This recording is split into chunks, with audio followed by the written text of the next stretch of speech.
Assalamualaikum warahmatullahi wabarakatuh. Selamat bertemu kembali anak-anak di hari ini yang ceria. Apa kabar kalian? Mudah-mudahan dalam keadaan baik dan sehat. Tetap semangat belajar walaupun dalam kondisi COVID.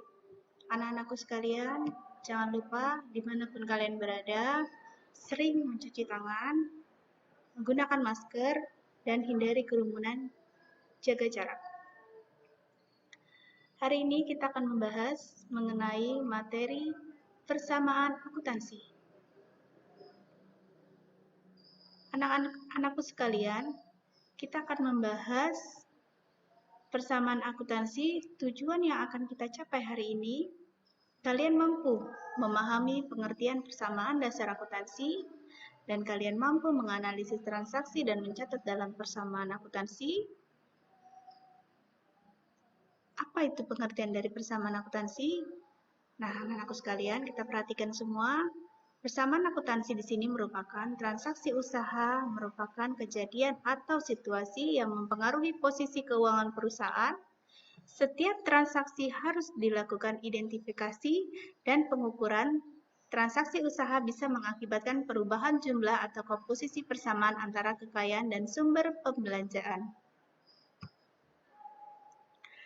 Di dalam persamaan akuntansi, kita melihat kekayaan dengan sumber pembelanjaan. Ya, sumber pembelanjaan itu berasal dari mana saja? Berasal dari pemilik dan berasal juga dari kreditur. Nah, untuk lebih pastinya atau lebih jelasnya, kita melihat rumus dari perhitungan persamaan akuntansi yang digambarkan di dalam paparan ini. Rumusnya yaitu aktiva sama dengan kewajiban ditambah modal. Kekayaan perusahaan disebut juga sebagai aktiva atau harta aset. Sumber pembelanjaan merupakan modal yang digunakan perusahaan untuk membiayai operasional perusahaan. Sumber pembelanjaan bisa berasal dari pemilik dan juga dari pihak luar atau kreditur. Kreditur itu mempunyai hak untuk lebih didahulukan daripada modal pemilik jika terjadi kondisi perusahaan merugi atau kolaps. Pengaruh transaksi keuangan terhadap persamaan akuntansi. Transaksi bisnis adalah suatu kejadian ekonomi atau kondisi yang secara langsung mempengaruhi posisi keuangan entitas atau secara langsung mempengaruhi hasil operasi entitas tersebut. Tidak semua kejadian ekonomi yang mempengaruhi entitas bisnis dicatat dalam suatu sistem akuntansi. Hanya transaksi bisnis yang akan dicatat dalam catatan akuntansi. Nah, anak-anakku sekalian, dimanapun kalian berada, untuk mendalami materi ini, Ibu akan tampilkan beberapa contoh soal mencatat transaksi keuangan dengan persamaan akuntansi. Silahkan simak dan perhatikan. Di sini contoh soalnya, Tuan Ali akan mendirikan usaha transportasi yang diberi nama PO Ali. Transaksi yang pertama kita sebut dengan transaksi A. Biasanya juga transaksi dengan tanggal, tetapi contoh soal ini menggunakan transaksi A. Nah, Tuan Ali melakukan penyetoran modal sebesar 40 juta. Kita masukkan di dalam transaksi pencatatan persamaan akuntansi. Masukkan dalam kolom transaksi A. Di sebelah posisi aktiva, kolom kas sebesar 40 juta. Kemudian untuk modal Pak Ali itu sebesar 40 juta. Contoh transaksi B, transaksi kedua, di sini PO Ali meminjam uang kepada bank sebesar 50 juta. Maka kita masukkan transaksi yang kedua itu transaksi B. Karena dia meminjam uang, maka kas akan bertambah sebesar 50 juta. Dan kewajiban bertambah juga dengan hutang bank sebesar 50 juta. Saldo akhirnya, kas akan bertambah 90 juta, hutang bank 50 juta, modal Ali 40 juta. Contoh soal transaksi C. PO Ali membeli sebuah mobil seharga 74 juta. Kita lakukan, masukkan dalam mencatat transaksi persamaan akuntansi, transaksi C. Kasnya, karena dia membeli tunai, otomatis ditandai dengan melakukan pengeluaran dengan ada tandanya buka kurung, tutup kurung. Ya, sebesar 74 juta. kendaraan bertambah dengan tidak adanya tutup kurung buka kurung, kendaraan bertambah 74 juta. Saldo akhirnya kolom kas sebesar 16 juta, kolom kendaraan sebesar 74 juta, hutang bank 50 juta, modal Ali 40 juta. Transaksi D. PO Ali membeli perlengkapan seperti oli, minyak rem, dan sebagainya sebesar 650.000 secara kredit atau hutang. Kita masukkan dalam transaksinya saldo transaksi D.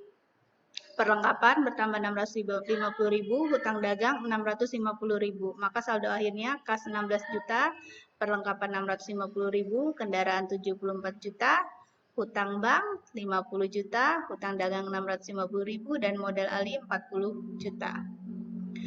Contoh soal transaksi E. Membayar hutang atas pembelian perlengkapan sebesar 300.000. Nah, di sini Pak Ali bayar hutang karena pembelian waktu lalu.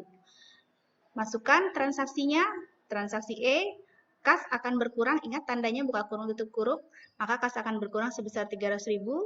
Hutang dagang, karena dia membayar hutang, maka otomatis hutangnya juga akan berkurang sebesar 300.000. Nah, kita lihat saldo akhirnya. Kas menjadi 15.700.000, perlengkapan 650.000, kendaraan 74 juta, hutang bank 50 juta, hutang dagang 350.000, dan modal 40 juta. Transaksi F, selama bulan pertama kegiatannya, PO Ali memperoleh pendapatan sebesar 8 juta. Nah, di sini dia dapat pemasukan ya. PO Ali mendapat pemasukan. Kita masukkan lagi di dalam transaksi F, kasnya bertambah 8 juta dan modal bertambah 8 juta. Nah, di sini harusnya ada akun keterangan, ditulis di bawah sini adalah pendapatan modal. Ya, untuk akun kas, saldo akhirnya 23.700.000, saldo perlengkapan bertambah 650.000, saldo kendaraan 74 juta, hutang bank 50 juta, hutang dagang 350.000, modal Ali 48 juta. Contoh transaksi G. Selama bulan dilakukan pembayaran sebagai berikut. Nah, gaji sopir, kernet, itu totalnya 1.750.000. Bensin 500.000. Makanan dan minuman sebesar 250.000. Dan keperluan lain-lain sebesar 500.000. Total beban yang dikeluarkan sebesar 3 juta. Nah, dari transaksi G, kita masukkan ke dalam persamaan akuntansi karena banyak sekali beban yang dia keluarkan dalam perusahaan Ali ini. Kita masukkan transaksi G, cukup lihat total bebannya saja ya. Kita masukkan kas, buka kurung tutup kurung, dalam artian dia melakukan pengeluaran sebesar 3 juta, maka kolom berikutnya yang berpengaruh adalah kolom modal sebesar 3 juta. Nah, di sini jangan lupa di kolom keterangan ditulis di sini beban lain-lain. Nah, saldo akhirnya berapa anak-anak? Saldo akhir kas sebesar 20.700.000, perlengkapannya 650.000, kendaraannya 74 juta, hutang banknya 50 juta, hutang dagang 350.000, dan modal Ali 45 juta. Transaksi H. Pada akhir bulan, nilai perlengkapan yang masih tersisa itu sebesar 250.000. Kita masukkan kembali transaksi H-nya, perlengkapan berkurang 400.000, kemudian modal Ali-nya berkurang 400.000. Ya, kenapa di sini kok bisa 400.000? Karena di sini pada akhir bulan nilai perlengkapan yang masih ada tersisa. Sisanya berarti hasil akhir. Hasil akhirnya berapa? Sebesar 250.000. Berarti yang digunakan sebesar 400.000. Itu yang kita masukkan ke dalam transaksi H.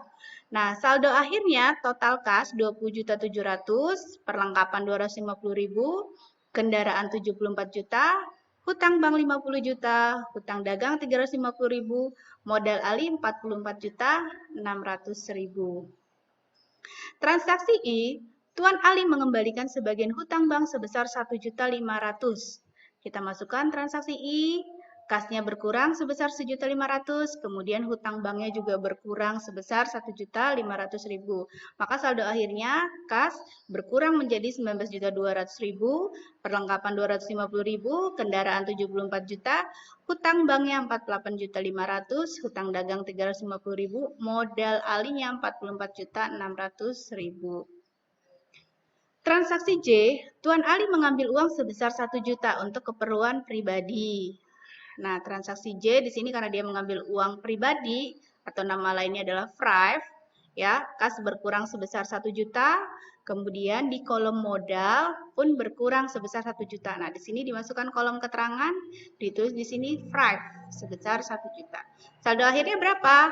Kas berkurang menjadi 18.200.000, perlengkapan 250.000, kendaraan 74.000, hutang bank 48.500, hutang dagang 350.000, modal Ali sebesar 43.600.000. Nah, ini paparan dari transaksi A sampai transaksi J. Ini ya, hasil dari yang tadi rangkaian contoh soal dalam persamaan akuntansi. Setiap transaksi ditandai dengan huruf dan saldo tiap-tiap pos diperlihatkan segera setelah terjadinya transaksi. Nah, setelah membuat persamaan akuntansi tadi, antara kolom aktiva dan kolom pasiva itu harus balance, harus seimbang, harus sama ya anak-anak ya. Nah, setelah membuat persamaan akuntansi, kita masukkan kemana? Ke dalam laporan keuangan. Laporan keuangan itu di sini ada 3. Yang pertama adalah laporan neraca. Apa itu neraca? Neraca itu adalah daftar aktiva, kewajiban, dan modal perusahaan pada suatu saat tertentu, misal pada akhir bulan. Kemudian laporan kedua itu apa? Laporan kedua itu adalah laporan laba rugi. Laporan laba rugi adalah ikhtisar pendapatan dan beban untuk jangka waktu tertentu, misalnya 1 bulan. Laporan berikutnya adalah laporan perubahan modal. Adalah ikhtisar tentang perubahan modal yang terjadi selama jangka waktu tertentu, misalnya 1 tahun. Pada setiap laporan keuangan harus dicantumkan nama perusahaan, nama laporan, dan tanggal atau jangka waktunya. Kita masukkan ke dalam persamaan akuntansi tadi, ke dalam laporan keuangan. Yang pertama adalah neracanya. Jadi perusahaan Pak Ali ini kita masukkan ke dalam laporan keuangan. Laporan keuangan pertama tadi adalah laporan neraca ya per 31 Januari 2011. Jadi di sisi sebelah kiri itu sisi aktiva, yang ada adalah akun kas, totalnya sebesar 18.200.000, akun perlengkapan 250.000, akun kendaraan sebesar 74 juta. Maka total jumlah aktivanya sebesar 92.450.000. Di kolom sebelah kanan, ini adalah kewajiban dan ekuitas. Kewajibannya di sini apa saja? Ada hutang bank 48.500.000 dan hutang dagang sebesar 350.000. Jumlah kewajibannya sebesar 48.850.000. Ekuitas modal dari Pak Ali sebesar 43.600.000. Jadi jumlah kewajiban dan ekuitas dari Pak Ali itu sebesar 92.450.000. Nah, anak-anakku sekalian, kita lihat ya sisi aktiva dan sisi kewajiban dan modal ekuitas ini nilainya sama, Nak ya. Nilainya sama 92.450.000. Oke, laporan berikutnya. Laporan yang kedua adalah laporan laba rugi. Laporan laba ruginya Pak Ali selama 1 periode. Ya, selama bulan Januari. Pendapatannya itu ada sebesar 8 juta. Beban usaha yang dilakukan Pak Ali selama 1 bulan itu apa saja? Ada beban gaji, ada beban bensin, ada beban perlengkapan, ada beban makan dan minuman, ada beban serba-serbi. Yang total seluruh bebannya sebesar 3.400.000. Maka rumusnya pendapatan dikurang beban. Jadi yang didapat Pak Ali dalam bulan Januari adalah laba bersih sebesar 4.600.000. Nah, yang ketiga adalah perubahan ekuitas atau perubahan modal dari perusahaan Pak Ali ya. Modal awalnya Pak Ali itu 40 juta, itu modal awal, modal di tanggal 2 Januari. Kemudian labanya, laba Pak Ali itu sebesar 4.600.000. Ternyata dalam 1 bulan, Pak Ali itu ada mengambil Thrive, mengambil uang sebesar 1 juta. Jadi modalnya otomatis berubah. Ada perubahan modal sebesar 3.600.000. Berapa modal akhirnya Pak Ali? Ya, modal akhirnya Pak Ali di 31 Januari yaitu dari modal awal dikurang dan lain sebagainya menjadi 43.600.000. Nah, ini adalah rentetan laporan keuangan dari perusahaan Pak Ali. Ya. Anakku sekalian, dimanapun kalian berada, cukup singkat materi tentang persamaan akuntansi. Mudah-mudahan kalian bisa memahaminya, belajar di rumah. Untuk pelajaran hari ini, Ibu rasa cukup. Mudah-mudahan bisa bermanfaat untuk kita semua. Ibu akhiri sampai di sini. Wabillahi taufiq wal hidayah. Wassalamualaikum warahmatullahi wabarakatuh.